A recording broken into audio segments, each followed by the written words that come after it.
Les épreuves du brevet d'études fondamentales BEF sont officiellement lancées au lycée moderne de Koundoul par le gouverneur de la province du Chari-Bagirmi, Aboubakar Djibrin Aboubakar. Ils sont près de 5000 candidats à composer le BEF. Ce brevet d'études fondamentales permet à l'élève d'accéder au second cycle. Le délégué provincial de l'éducation nationale et de la promotion civique appelle les candidats à bien travailler. Lorsque la Covid est intervenue au mois de mars, nous étions déjà à 80% des cours. Mais le ministre, avec la volonté du gouvernement, a organisé le scénario de telle manière que les cours soient aujourd'hui finis à 100%. Et nous sommes arrivés, n'est-ce pas, aux différents examens officiels. C'est le lieu pour remercier le maréchal du Tchad, son Excellence Idriss Déby Itno, pour avoir mis tout à notre disposition, surtout en ce qui concerne le combat contre la Covid. La reprise des cours pour les classes d'examen, qui a duré 2 mois, a permis de boucler le programme scolaire, ce qui laisse dire aux autorités administratives provinciales que la tricherie n'a pas sa place dans cet examen. Selon le maire de la ville de Koundoul, Ali Dayang, l'organisation de ces brevets est exceptionnelle. Les atouts des candidats se résument à la qualité des enseignements reçus et à l'approche pédagogique adoptée par le corps professoral du lycée moderne de Koundoul. Exactement 6 jours après sa prise de fonction à la tête de la province du Salamat, le gouverneur Yambaye Massira Abel rencontre ses proches collaborateurs, notamment les délégués provinciaux de différents ministères. Au-delà de prise de contact, il est question de leur donner le tableau de bord pour que le grand bateau qui est la province du Salamat ne chavire guère. De l'avis du gouverneur, en plus de la mission régalienne ou générale dévolue à chaque délégué par son ministère, ils sont obligés de l'adapter aux conditions particulières de la province. Le général de division Yambaye Massira Abel de préciser que pour l'heure, il y a 3 préoccupations majeures pour le gouvernement, à savoir la lutte contre la Covid-19, le recouvrement des recettes de l'État et la mise en œuvre du plan de développement local que dispose le Salamat. Chacun dans son domaine doit maîtriser le PDL et entreprendre l'activité qui peut se faire sans apport du gouvernement ou ONG car ils doivent aider la population à grandir, précise-t-il. Le représentant du chef de l'État demande par la suite à ses collaborateurs de prendre des initiatives et d'émettre des propositions pour la bonne marche des activités. Dans les échanges, la préservation des écosystèmes du parc national de Zakouma a fait couler les salives de l'assistance. Enfin, le gouverneur s'est rassuré des dispositions prises pour le bon déroulement du bac 2020 à Haraz Mangaï. Notons que pour toucher du doigt les difficultés de chaque secteur d'activité, le gouverneur promet descendre sur le terrain dans les jours à venir. Jeune, une qualification, un emploi. Tel est le souci de l'ONAPE qui ne cesse d'apporter un appui conséquent aux diplômés sans emploi, suivant bien sûr les orientations du maréchal du Tchad, Idriss Déby Itno, président de la République, chef de l'État, soucieux d'un avenir meilleur de la jeunesse tchadienne. Cette lutte contre le chômage, le sous-emploi et la pauvreté est désormais menée sous le regard attentif et avisé du maréchal du Tchad, Son Excellence M. Idriss Déby Itno, président de la République, chef de l'État, chef du gouvernement.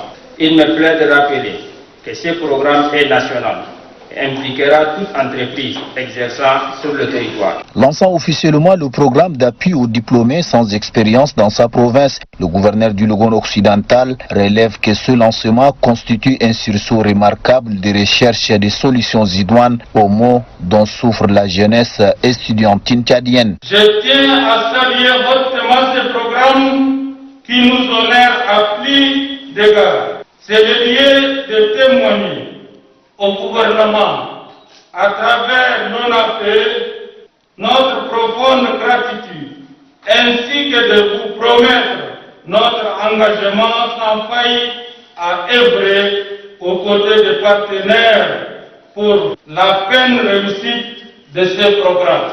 Aussitôt après le lancement du programme, dans le cadre de PAD, l'ONAPE a signé des conventions de partenariat avec la Banque des États de l'Afrique centrale BAC, Agence de Mundou et aussi avec l'hôpital provincial de Mundou et la Coton Tchad Société Nouvelle. Les documents ont été paraphés par le directeur de l'ONAPE, Sadek Brahim Diko, et les responsables de ces institutions. Aussi dans le même cadre, la délégation du directeur de l'ONAPE a eu des échanges de travail avec le responsable de la MCT, manufacture des cigarettes au Tchad.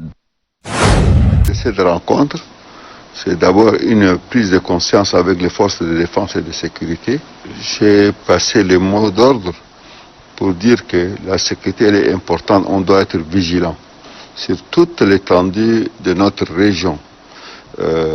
Quel qu'en soit, même s'il n'y a pas aujourd'hui de menaces directes, et cela ne veut pas dire qu'on ne peut pas avoir de menaces.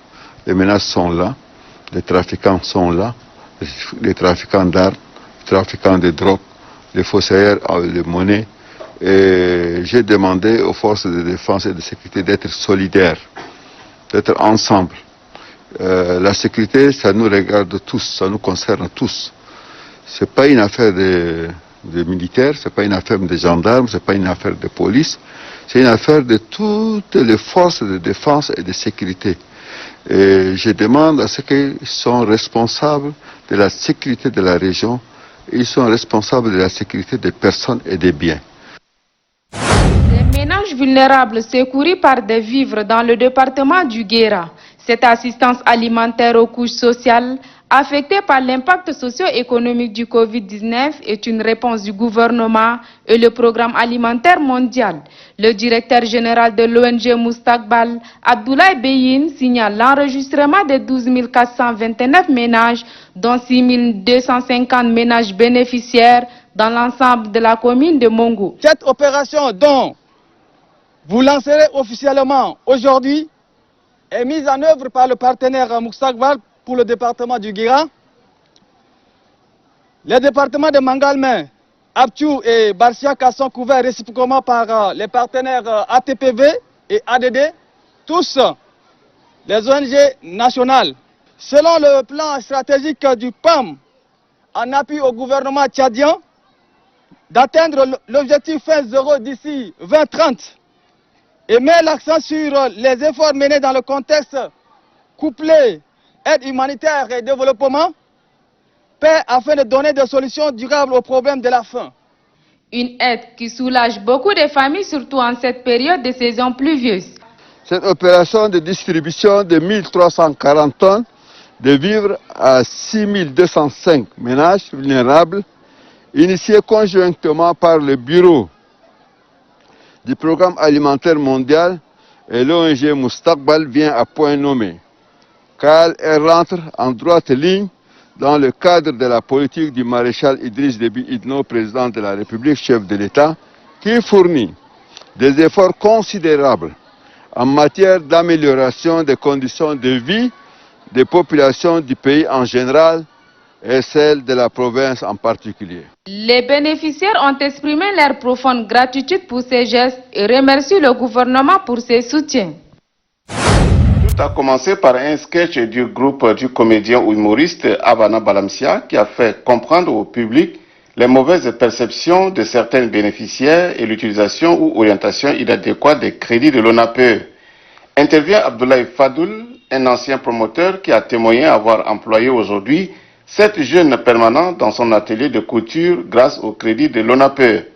S'en est suivi la remise symbolique du chèque de 8 500 000 francs CFA par le secrétaire général provincial du Logone oriental, Adam Adami Youssouf, et le directeur de l'ONAPE, Sadik Brahim Diko, aux représentants des bénéficiaires.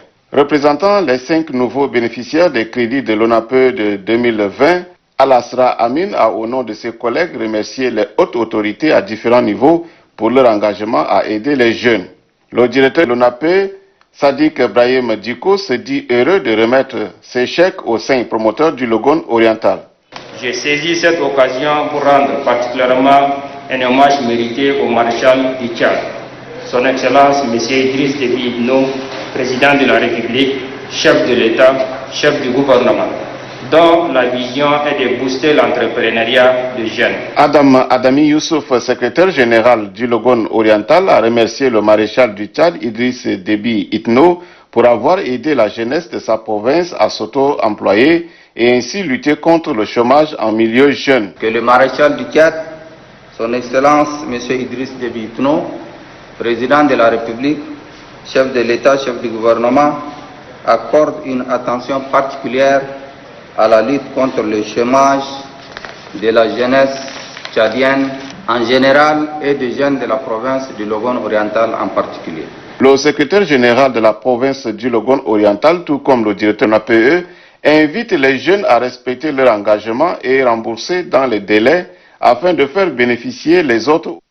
Le projet est piloté par l'Organisation des Nations Unies pour l'alimentation et l'agriculture, FAO. Le chef d'antenne de l'Agence nationale d'appui au développement rural de l'extrême nord, Ahmad Galmaï, au nom du personnel de l'ANADER, a souhaité la bienvenue à la délégation de la FAO et a saisi cette opportunité pour présenter sa profonde et immense gratitude aux donateurs. Pour les chefs de mission, par ailleurs, assistant technique, représentant de la FAO au Tchad, Dr Molengar Ngundo, a fait savoir que cette assistance aux agriculteurs de la province du Borkou en intrants agricoles s'inscrit dans le cadre du renforcement des agriculteurs afin de pallier aux crises émanant de la Covid-19. Dr Molengar Ngundo ajoute que 750 producteurs agricoles du Borkou bénéficieront de cet appui en intrants agricoles, dont 50 sacs de 50 kg de maïs, 280 sacs de 50 kg de bleu et 229 sacs de 50 kg de haricots. Officiant la cérémonie du dit projet, le gouverneur de la province du Borkou, Ahmad Kardayo Hissène, d'informer que la production céréalière de la campagne agricole 2019-2020 est estimée à moins de 3 millions de tonnes. Mais face à la situation de l'apparition de cette pandémie de Covid-19, plusieurs secteurs économiques sont assombris, dont le secteur agricole fait partie. Cette assistance en intrants agricoles aux agriculteurs permettra de booster la productivité agricole. Après la cérémonie, le gouverneur de la province du Borkou a eu une visite guidée au magasin de semences, au parking de l'ANADER et au jardin de culture de première nécessité,